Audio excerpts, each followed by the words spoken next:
thank you to stay here in Spain, firstly. Thank you. I enjoyed the first movie, and right now I can say that I enjoyed the second movie too. Yeah, thank So, you. congratulations. Thank you, thank you. I remember one movie from Eddie Murphy, Mm-hmm. that in that movie Eddie Murphy says that it's good to be bad. Yeah. Why do you think the public have this kind of engage with the bad guys? Because I think it's something that's forbidden. I think it's something that they can't do, that we can't do. And I think the idea of just being able to just be free and do whatever you want without, just abiding by the law, just being able to drive your car and just too fast or just steal something when you're not supposed to and just make fun of, or doing these kind of like crazy heists when you're not supposed to. I think is incredibly fun and inspiring is not the word, but something that we deep down would be like, I wish I could do that, but you can't, right? I think that's what's so tickling about it. There is a point in the movie that remembers to me, I don't know going to say it for spoilers which point, but remembers for me for Fast and Furious saga. Uh-huh. Can you imagine a crossover between your those characters and Fast and And Furious? Fast Furious. Like, I think weirdly, I think I've only seen the first Fast and Furious. I've never seen any other movies, Oh, yes. and I probably should. But I deliberately stayed away from it just to not be influenced too much by what they've done. But I know that like with our studios and with the head of studios and executive, they speak a lot about Fast and Furious. First of all, because it's universal. Second of all, because it's a very successful franchise. Third of all, because like of course there's a lot of like connections between the two franchises. So yeah, I'm sure we could do some kind of a weird crossover with animals and Vin Diesel. You know what? What's so funny? That scene in the rocket when they take off. Yeah. So when we do production, we just give each sequence, we give a number and a name, a title to each sequence. That sequence going up in space is number 2700, 2700, and the title is Eat It, Vin Diesel. So it's a little bit like there is a relationship. yeah, there's poking a fun to what he does in that franchise. A fun, like it's poking fun at it, but like in a very loving way, obviously.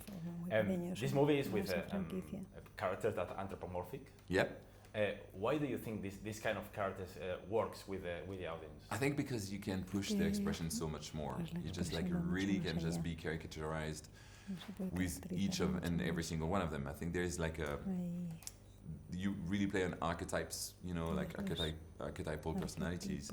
But you also can really you can push their face expression, you can push their attitude so much further than you could do with a human, and I think that's what people react to, is the caricature of them, and I think that people really get connected to that, without the audience feeling somewhat insulted by it, it's like there's enough disconnection and yet incredible connection, if that makes sense. Oh, maybe it's according of the theme of the movie. In the movie we speak about the second chances. Yeah, of course. Do you think that this message is more powerful than the first part? I don't know that it's more powerful, because the first movie was definitely about like writing your own story and just like believing in second chances. To your point, like that's what Diane says to Wolf. She's telling him, you don't have to follow what people say about you. You can just be yourself there. Write your own story. Like, sure, they've been saying you're the big bad wolf, but you can be something different. And at some point, they will forgive you and they will give you a second chance to try that. Turns out that second chance is not that simple. It's not that easy to enter society. I think this one is a slightly different theme in that Wolf in this movie is wanting that second chance and yet doesn't get it, and therefore questions the choice that he made in the first one. So to me, it's not better. It's just a really strong evolution, natural evolution from the first film, and I'm so happy about it. Oh, that's a good point. Yeah, I think it really just tracks well, and it's rare that you'd have a sequel that I think tracks, like really takes into account what just happened in the first one and have a character kind of like doubt his own choices. In the next room, we have the two persons that makes the voices from a Spanish person. That extent are you involved in dubbing for another countries? Can you choose the voices, or Are you concerned about hearing that voices in other countries? Or curiosity, maybe? Well, curiosity, of course. No, so in terms of casting, I don't think I would have wanted to help out with that because I'm not, I'm not Spanish and I can't really help enough there. So the team of Universal Europe, Universal Spain really just did a fantastic job casting those actors and the cast for the dubbing. And they're doing fantastic work. It's just like hearing them is super fun. Sadly, I can't really understand it, but again, it works really well. No, they've done great work. For me, the casting works in Spanish. Yeah. I love several voices. Yeah. In fact, but in Spain there is a strong conversation about traditional dubbers or famous people. Right. What do you think about it? Because maybe in USA it's more common to find famous actors to make that. Well, it's different because in the US we are not dubbing, we're creating the voices. It's different. And by the way, not every actor can do that. Like not every famous actor can do that. Some actors are like really, like they need their physique to be in camera just to be expressive and communicate.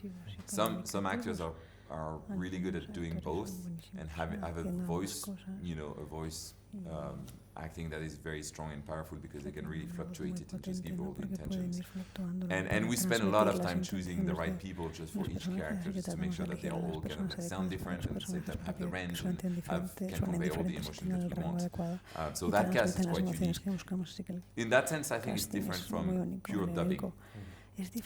Dubbing, I think what's tricky is like we have, anytime you dub a movie, you have like professional dubbers that their job to dub movies and they're really good at it, and like long careers and some starting their career, but like that's their job. Like using actors to do that dubbing where some actors are not necessarily trained for it, is,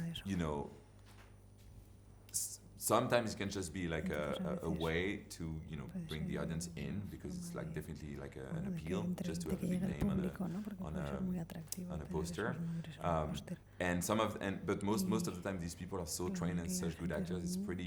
They're really also good at dubbing themselves because they can bring their own personality. So it's a little bit of it's an interesting question. I think it's hard to give a true answer there. I think as long as we're respectful of the profession of professional dubbers, I think that's what we need to be aware of. Okay, last question. For me, this movie works because it have a very interesting style. Yeah. What's the reference? Because for me, remember for the classical Hollywood or Casablanca movies, things like that. What's your reference? You mean filmic references, like cinematic? Yeah. Well, definitely for this one, for the first one, we definitely borrowed from Tarantino. We borrowed from Soderbergh with Ocean 11. We borrowed from Guy Ritchie with Snatch. We like all of these kind of references are in there. We kept those in the second one. They're a little more dimmed down. I think we brought in more of a James Bond, The Fugitive, Mission Impossible, like all the very classic franchises and movies that are we grew up with, and I think we wanted to just bring that big action adventure feel to it. Yeah, I know it's a reference from the Spanish dubbing, but maybe there is a reference to Lethal Weapon. I am too old for this. Yeah, definitely. I'm too old for this. Yeah, 100%. That line is close for. Yeah, definitely. Perfect. I catch it. Thank you. So that's all. Thank you so much. Thank you. Pleasure.